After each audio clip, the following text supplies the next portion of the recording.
Hello everyone, आज है 17 अप्रैल और आज इस वीडियो में हम बात करने जा रहे हैं हाथवे केबल के बारे में।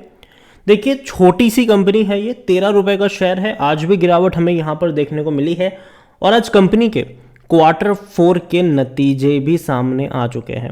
वीडियो में हम उसके बारे में बातचीत भी करेंगे, लेकिन उससे पहले अगर आपने अभी तक चैनल को सब्सक्राइब नहीं किया है तो प्लीज़ अभी इसे सब्सक्राइब कर लीजिए, क्योंकि आगे भी बहुत सारे वीडियोज़ हैं जो आपको काफ़ी ज़्यादा हेल्प करेंगे। तो हाथवे 13 रुपये का शेयर है। पिछले एक महीने में देखा जाए तो जहां था मतलब तकरीबन 3% की गिरावट भी है।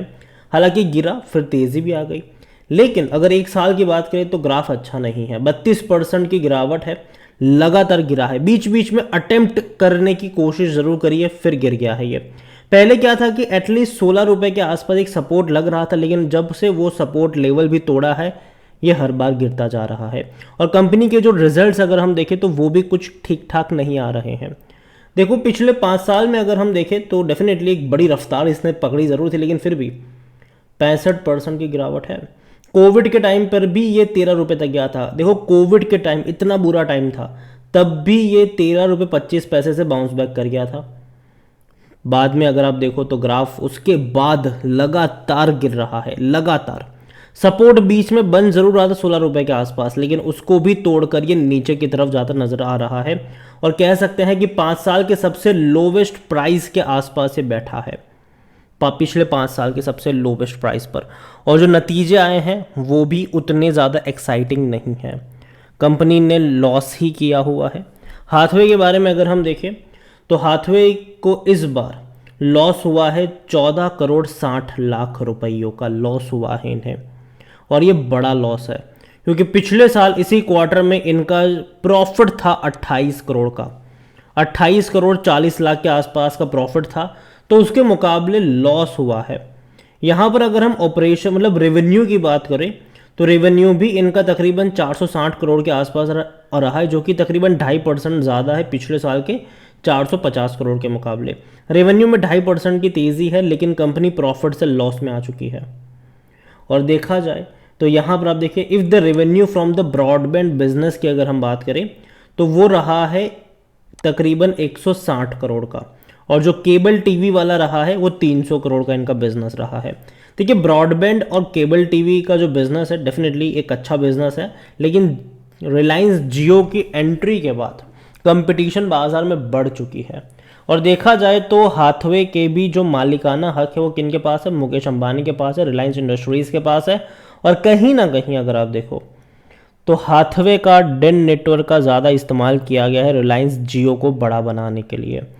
और अभी हम एक खबर भी सुन रहे हैं कि किस तरीके से अभी आईपीएल से पहले जो जहाँ पर भी जो हाथवे की बात करें, डेन की बात करें, इसके अलावा जीटीपीएल वगैरह की बात करें, तो वहाँ पर आईपीएल से पहले स्टार का जो पैक आता है ना, उसका प्राइस बढ़ा दिया गया। हालांकि ये खबरें चल रही है इसको लेकर कि स्टार का पैक बढ़ा दिया गया, और मुकेश अंबानी का मालिकाना हक है, और स्टार और टीवी पे जो आईपीएल आता है उसका राइट स्टार के पास है। तो जाहिर सी बात है उसका प्राइस बढ़ा दिया गया, ये सोच के, मतलब लोग कह रहे हैं, ऐसा कमेंट आ रहा है कि ये सोच के कि लोग ऑनलाइन देखेंगे, जियो सिनेमा पे देखेंगे। तो कहीं ना कहीं ऐसे कुछ डिसीजंस हैं। हालांकि उससे देखा जाए तो फ़ायदा ही हुआ है, कहीं ना कहीं लोग आईपीएल देखने के लिए भी सब्सक्राइब करेंगे, लेकिन एज अ ब्रांड के तौर पर अगर हम देखें तो ये एक अच्छा इमेज ड्रॉ नहीं हो रहा है हाथवे के लिए। जहाँ तक अगर हम बात करें कंपनी को लेकर, तो हाथवे में अगर आप देखो तो काफ़ी अच्छे वॉल्यूम्स रहे, तकरीबन 50 लाख के आसपास के वॉल्यूम्स हमें देखने को मिले। इतना ही नहीं, कंपनी में according to Moneycontrol user 22% लोग कह रहे हैं बेचो और भाग जाओ, 56% लोग कह रहे खरीदारी करो, 22% लोग कह रहे होल्ड करो। अभी मैं इनके क्वार्टर ऑन क्वार्टर पे चलूँ तो आप देख सकते हैं कि इनका जो रेवेन्यू है एक्चुअली में कम हुआ है।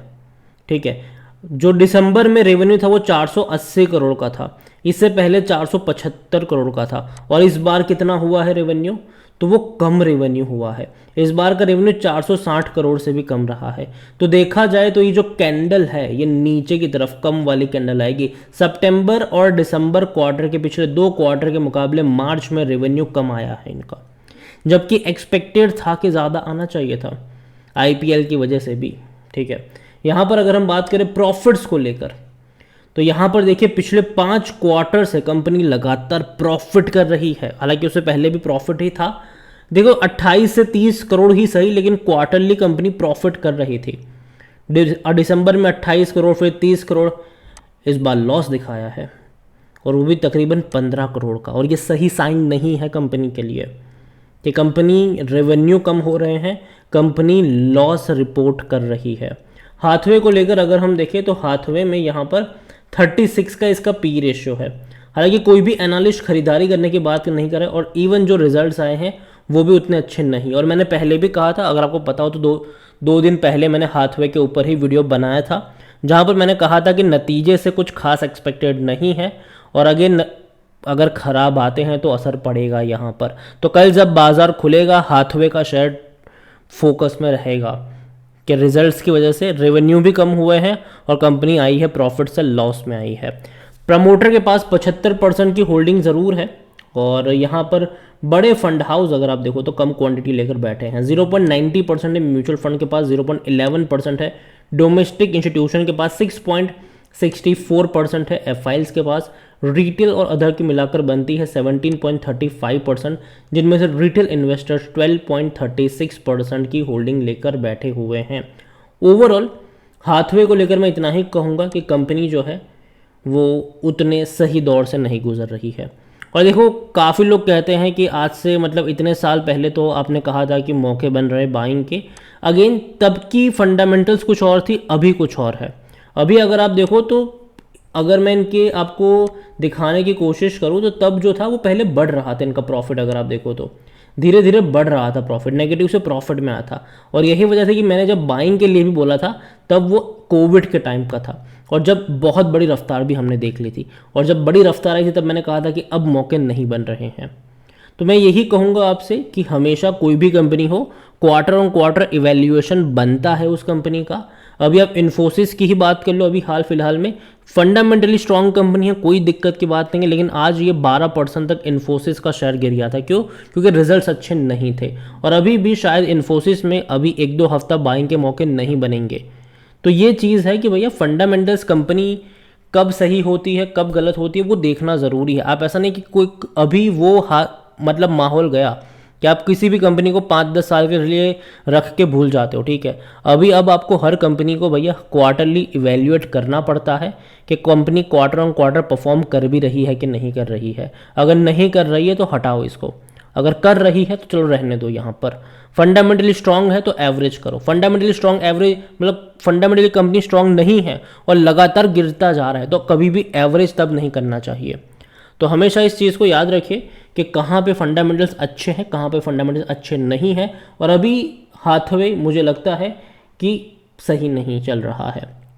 इवन जियो की ही अगर मैं बात करूँ, अभी भैया इनका कंपटीटर अब जियो भी है, और जियो सस्ते दाम पर ब्रॉडबैंड भी दे रहा है और केबल में भी है यहाँ पर, तो कहीं ना कहीं प्रॉब्लम रहेगी यहाँ पर, ठीक है। तो यही कहूँगा मैं आपसे कि जो ओवर द टाइम है पीरियड हाथवे अगर खुद को अपग्रेड नहीं करेगा, और मुझे लगता है कि अपग्रेड के चांसेस बहुत कम रहेंगे यहाँ पर, क्योंकि मुकेश अंबानी की मालिकाना वाली कंपनी है और वो अपना पूरा का पूरा जो फोकस है वो शिफ्ट करेंगे जियो के लिए, ना कि हाथवे के लिए। तो ये एक चीज़ मुझे लगती है कि शायद उतनी सही नहीं रहेगी इनके लिए, और यही वजह भी है कि कंपनी के नंबर्स आपको क्लियरली पिक्चर दिखा भी रहे हैं। बाकी मर्जी आपकी है। वीडियो को यहीं पे एंड करूँगा, पसंद आया हो तो लाइक करो, शेयर करें, चैनल पर अगर पहली बार हैं तो प्लीज़ सब्सक्राइब करें, और हाथवे केबल के बारे में आप क्या सोचते हैं वो भी आप मुझे कमेंट में लिख कर बता सकते हैं। Thank you.